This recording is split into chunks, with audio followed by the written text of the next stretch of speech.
Hello दोस्तों, जिस दिन का था इंतज़ार, जिसके लिए दिल था बेकरार, यानी कि बेकरारी थी मेरे शिव महाराज जी के लिए जो मेरे घर आए हैं। उनका आगमन हुआ, श्री आरती हुई, सत्संग हुआ और इतनी खूबसूरत घड़ियाँ जिसका कई दिन से मुझे बेसब्री से इंतज़ार था, जहाँ भजन मंडली वाली महिलाएं जो हैं भजन बोलती हैं और वो भी आ चुकी हैं घर पे।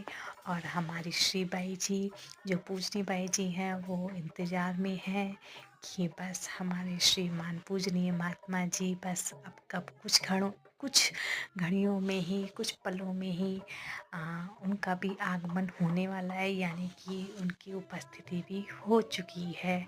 और हम दरवाजे पे खड़े होकर उनका इंतज़ार किए और हमने उनके स्वागत में पहले अपने हाथ से तेल की कुछ बूंदें चौखट पे रखीं और उनका फूलों से वेलकम किया, पैर छुए और बस चरण स्पर्श करके फिर अब वो अपनी गद्दी पे विराजमान हो चुकी हैं।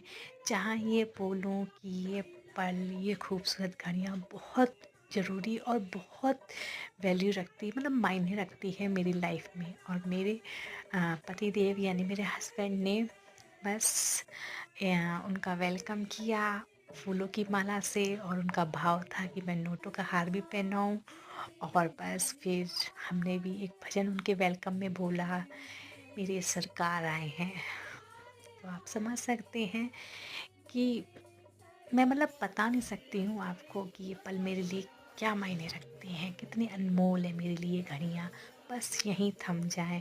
और हमने खूब साथ में डांस किया, भजन बोले, खूब एंजॉय भी किया। और बस जन्मदिन था बेटे का, तो बस उसी उपलक्ष्य में आज्ञा ली और उनकी उपस्थिति में ये सब चीज़ें बहुत मायने रखती हैं।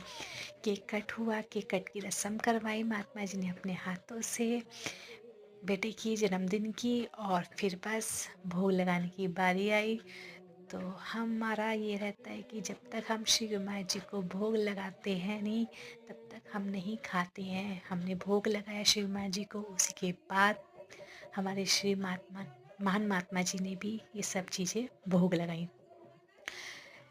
हर चीज़ों को जो भी हमारे घर में बनता है या कुछ भी होता है उसको भोग लगा के ही खाया जाता है। बस ये बहुत खूबसूरत लम्हे हैं। सेल्फी ली, फ़ोटोज़ खिंचवाए, रूम में प्रिपेयरिंग करके रखी थी उनके लिए बस जो नाश्ता पानी था। तो ये कैसा रहा मेरा बिलॉग